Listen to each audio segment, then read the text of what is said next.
the caddis come off in droves. Like, to say that you would literally breathe in caddis is no exaggeration. I mean, they can be hatching in your cup holders and on your glasses, and like, it appears at times to be too much competition, yet we somehow continue to catch really nice fish on the white this time of year.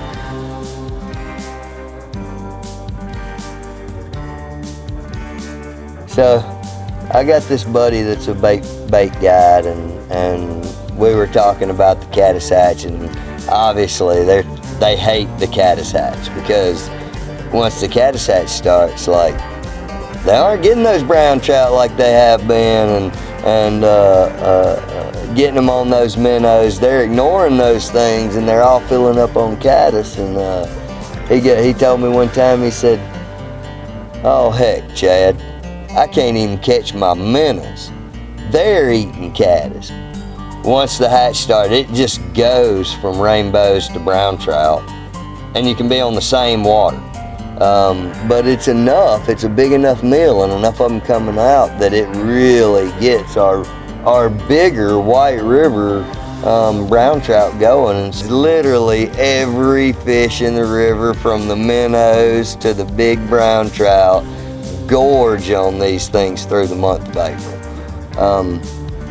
It's really kind of nice too to come out of the streamer season and put down the big pole and kind of get back to the grassroots of it all, and get to fish a few dries and make a nice wiggle cast, and hope that you've got enough slack in your line that your fly doesn't begin to wake right before it gets to the sweet spot. And, you know, there's something about getting back to that.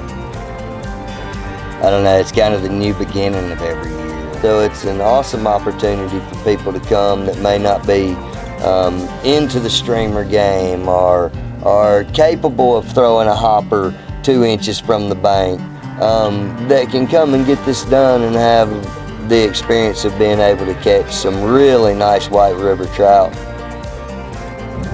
Generally we'll start seeing some maybe mid-March, but they're kind of pretty sprinkled around, and we'll start seeing a decent hatch on the lower end by the 1st of April as it begins to work its way upriver. There becomes a line of what will they hit? What water flows will the bugs hatch in versus what water flows can I fish well? Generally in a boat, but there's quite a bit of wade fishing to be done up to that generator that you could get done very easily and safely. Got him.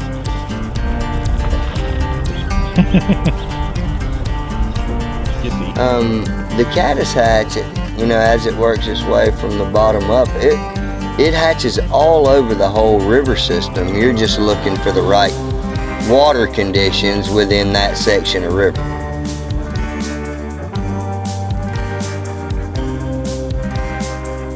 I find that the hatch really gets going around 2 o'clock early season.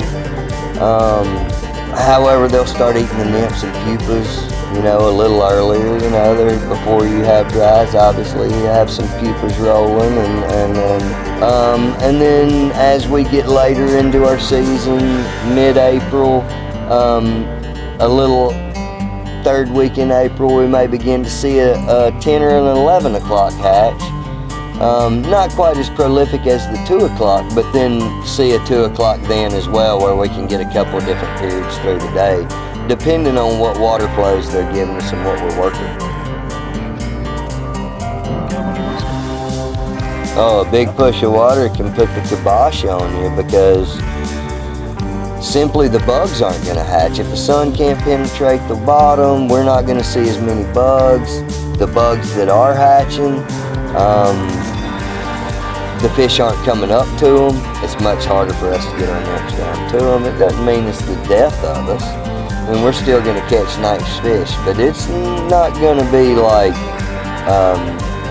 the low water scenario where these fish stack up and they're eating all the dries off the top like we love to see them do. And, you know, that's a nice low water generator or less scenario. Oh yes, 5-weight rods, floating lines. We're able to catch the browns both on nymphs and or dries during that time. So if I have fishermen that are want to try dry flies, that are up for the challenge, I love slowing down and taking targets and trying to put people on, or putting people on brown trout on dries. But it takes the slowdown. Some customers I've found, because we're catching them on the nymphs, they would just as soon fish the nymphs than to take time and to take turns shooting at rising fish. So it's really customer dependent. But as a general rule, I like to have 2 rods rigged up that time of year, a nymph rod and a dry fly rod per customer. All right, guys, gals, we're just gonna take and make a basic low water caddis rig. We're gonna start off with a 9-foot leader, 3X. I'm going to a 4X fluorocarbon tippet, about 16 inches, 17 inches. We're just gonna take tag in, facing, tag in, overhand square nut. Don't close, go through twice, hold both ends, wet with your mouth, pull tight, clip both tag ends relatively close. We're gonna come down and we're gonna tie on, this is a Clint Sunday Special. Really good, just general now. They eat it really well as a caddis pupa. This is a 14, and if you'll notice, this caddis bug has a really heavy tungsten bead on the front of it.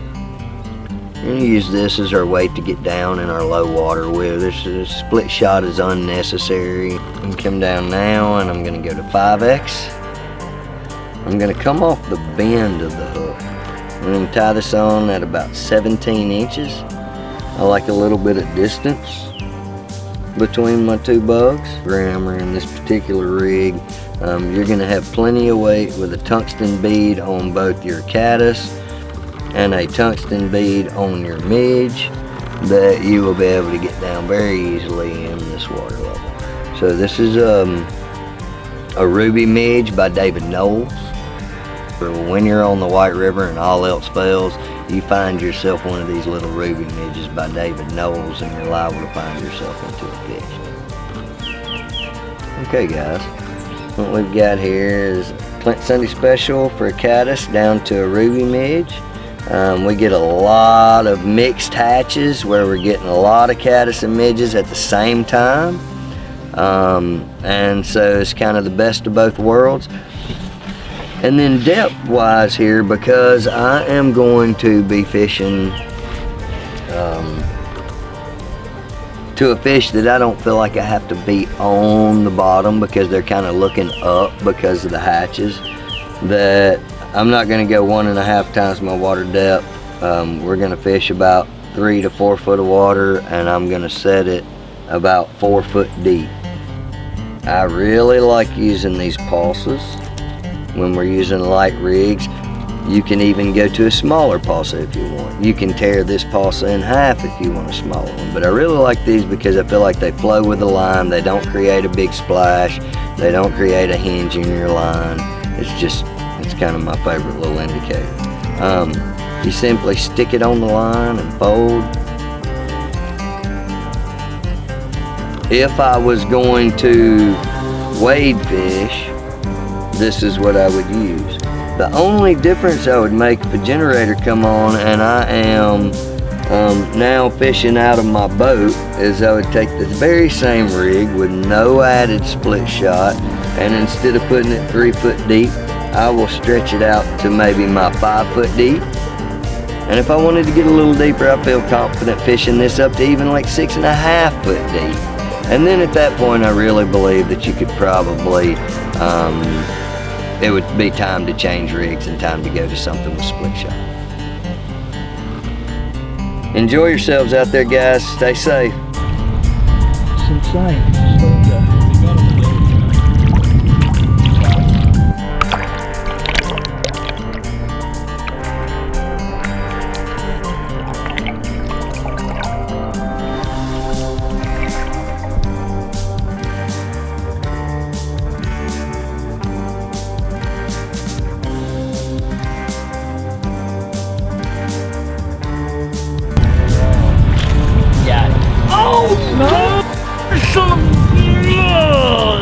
good one that was sitting out there. I just fluffed him. Damn it.